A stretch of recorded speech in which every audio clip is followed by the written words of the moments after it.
7 भाइयों और एक बहन की अनोखी कहानी, जिसे सुनकर लोगों के रोंगटे खड्डे हो जाते हैं। संपादन मनोज कुजूर एवं पंकज बांकिरा। हजारों वर्ष पूर्व झारखंड के दक्षिणी छोटा नागपुर की प्रसिद्ध 7 भाइयों और एक बहन की कहानी पीढ़ी दर पीढ़ी हमारे पूर्वजों के द्वारा नई पीढ़ी को बताई जाती है।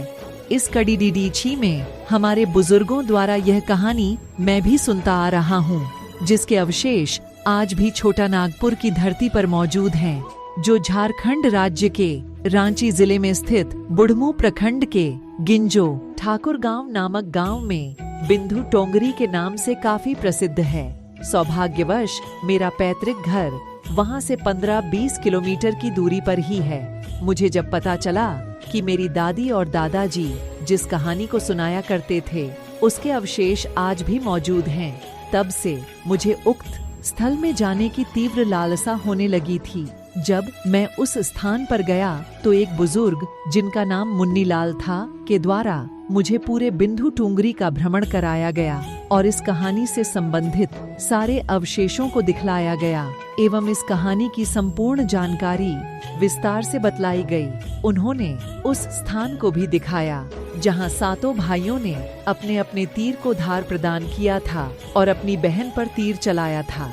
जिस केंद्र के वृक्ष पर मचान बनाकर छोटी बहन को खड़ा किया था और 7 भाइयों में सबसे छोटा अपनी बहन का पका हुआ मांस को न खाकर चोरी छुपे से जिस टीला में मांस को डाला था, उस स्थान पर उगे बांस को भी दिखाया।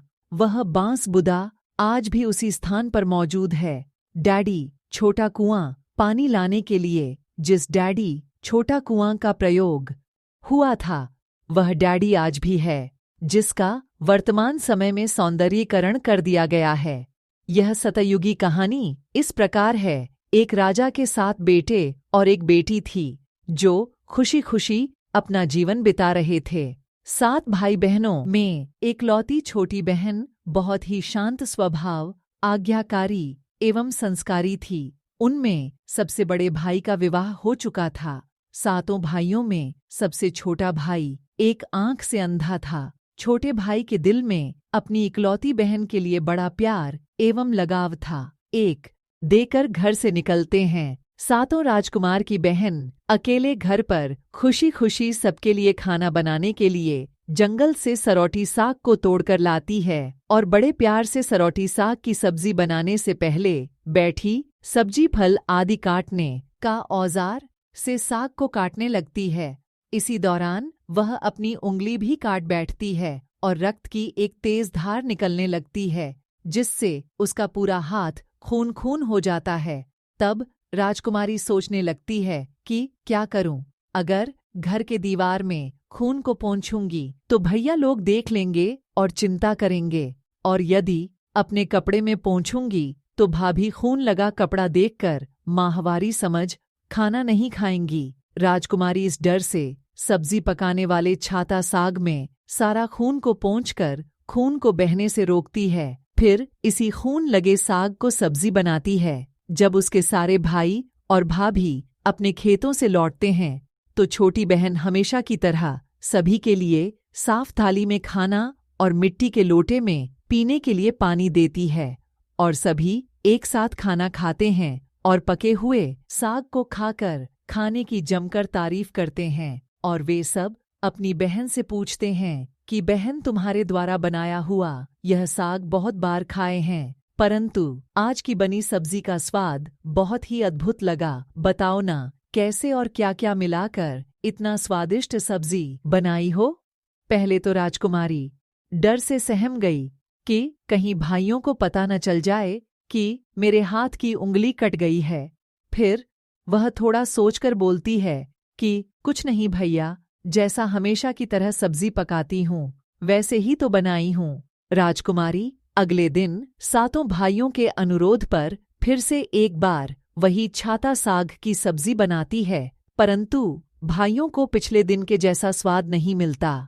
फिर ऐसा ही अनुरोध 3-4 बार हुआ, लेकिन खून लगे साग का स्वाद उनके मन मस्तिष्क से उतर ही नहीं रहा था। असलियत जानने की जिज्ञासावश 7 भाई और भाभी ने उससे उस दिन के खाना बनाने का तरीका जानने का जिद करने लगे। मजबूरन राजकुमारी को सारी घटना बतानी पड़ी। सच्चाई मालूम होने पर पांचवां भाई, जो बहुत ही लालची किस्म का था, उसने बाकी भाइयों से कहा कि बहन का खून इतना स्वादिष्ट लगा तो इसका मांस कितना स्वादिष्ट होगा। यह बोलकर सभी भाइयों के बीच चर्चा करने लगता है। सबसे छोटे भाई को छोड़कर बाकी भाइयों ने राजकुमारी को मारकर उसका मांस खाने को राजी हो गए थे।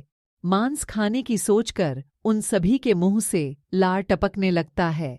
भाइयों के मन में स्वादिष्ट खाना खाने के लिए वे कितना लालची बन गए, इसका आभास राजकुमारी को हो गया कि किस प्रकार उसके भाई उनकी मांस खाने की लालसा रखते हैं। एक दिन सातों भाई शिकार खेलने के बहाने राजकुमारी को लेकर घने जंगल में लेकर जाते हैं, जहां पूर्व से निर्मित 4 केंद के वृक्षों पर बने मचान के नीचे पहुंचते हैं, जिस पर अपनी बहन को यह झूठ बोलकर चढ़ने के लिए बोलते हैं कि इस मचान पर जंगली जानवर तुम पर हमला नहीं कर सकेंगे। इस प्रकार सातों भाई अपनी बहन को मचान पर बैठाकर अपना अपना धनुष लेकर शिकार करने का ढोंग करके चले जाते हैं। तब राजकुमारी को पूरा आभास हो चुका था कि आज उसका आखिरी दिन है, लेकिन वह चाहती थी कि उनके भाइयों की इच्छा पूर्ण हो, इसलिए भी वह मचान में जाकर बैठ जाती है।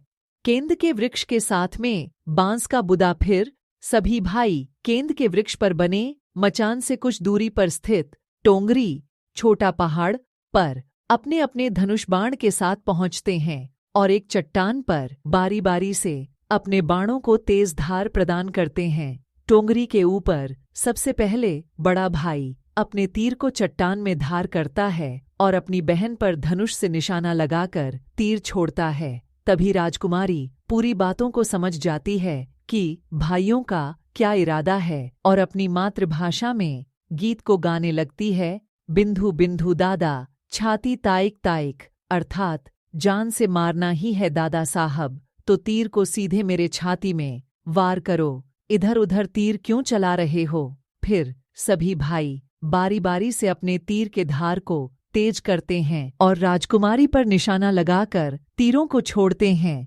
छहों भाइयों का निशाना खाली जाता है और सातवां भाई, जो सबसे छोटा था, वह तीर चलाने से इनकार कर देता है, क्योंकि उसे अपनी छोटी बहन से बहुत लगाव था और धनुष बाण चलाने में सातों राजकुमार में सबसे निपुण था। चट्टान में धार किए गए तीरों के निशान राजकुमारी जानती थी कि उनके सातों भाइयों में सबसे छोटा भाई दादा बाकियों की तरह लालची नहीं है। छहों भाई छोटे भाई पर पूरा दबाव डालते हुए आदेश देते हैं कि अगर वह तीर नहीं चलाएगा तो बहन की तरह उसे भी मार देंगे। फिर छोटा राजकुमार उदास मन के साथ तीर को थोड़ा ही धार कर दूसरी दिशा में तीर को छोड़ने की कोशिश करता है और तीर को धीरे से छोड़ता है। राजकुमारी हर बार की तरह इस बार भी वही गीत गाती है, बिंधु बिंधु दादा छाती ताइक ताइक। इतने में छोटे भाई का तीर सीधे राजकुमारी के सीने को भेद देता है और राजकुमारी की आत्मा शरीर से अलग हो जाती है और उसकी आत्मा उसी स्थान पर भटकने लगती है।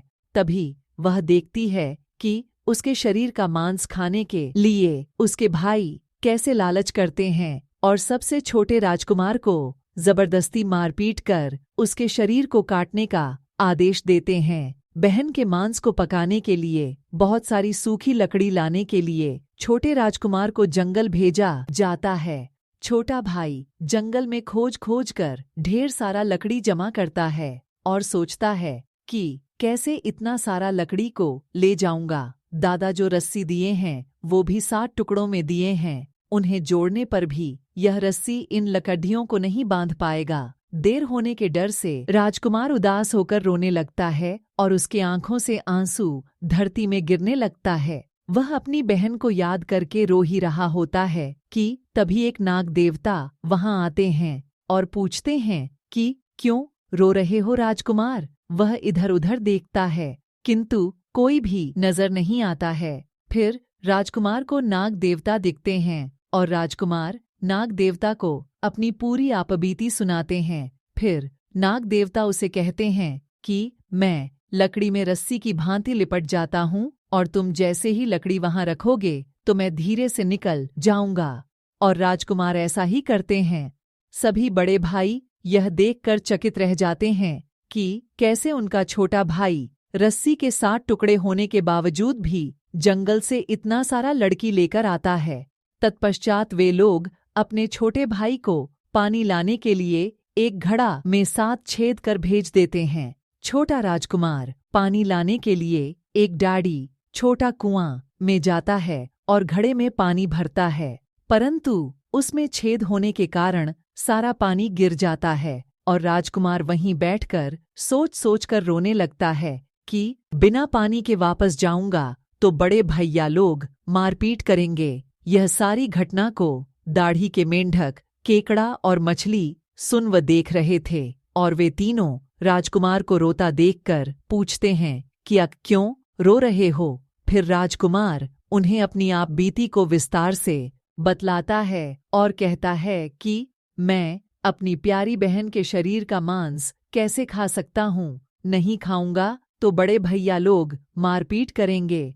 तब मेंढक कहता है कि तुम परेशान मत हो, हम सब मेंढक घड़ा के छेद में चिपक जाते हैं। फिर मछली और केकड़ा बोलते हैं कि तुम हमें लेकर चलो, तुम्हारे भाई जब राजकुमारी के मांस को खाएंगे तब तुम मछली को खाना, और जब वे हड्डी को खाएंगे तब तुम केकड़ा को खाना, बड़े भाइयों को शक नहीं होगा। फिर राजकुमार ने बिल्कुल वैसा ही किया जैसे केकड़े और मछली ने कहा था। रात को जब राजकुमारी का पका हुआ मांस खाने को परोसा गया तब बड़े भाइयों से छुपाकर वह मांस को दीमक के टिल्हे में डाल देता है और समय बीतने पर वहां बांस का एक बड़ा बूदा झुंड उगता है। इस घटना के वर्षों बाद एक भीख मांगने वाला जोगी से गुजर रहा था और वह सुंदर सुंदर बांस के बुदा को देखकर सोचता है कि अगर इतने सुंदर बांस से केंद्रा वाद्य यंत्र बनाया जाए तो कितना सुरीला धुन निकलेगा। उसी क्षण बांस से आवाज आती है,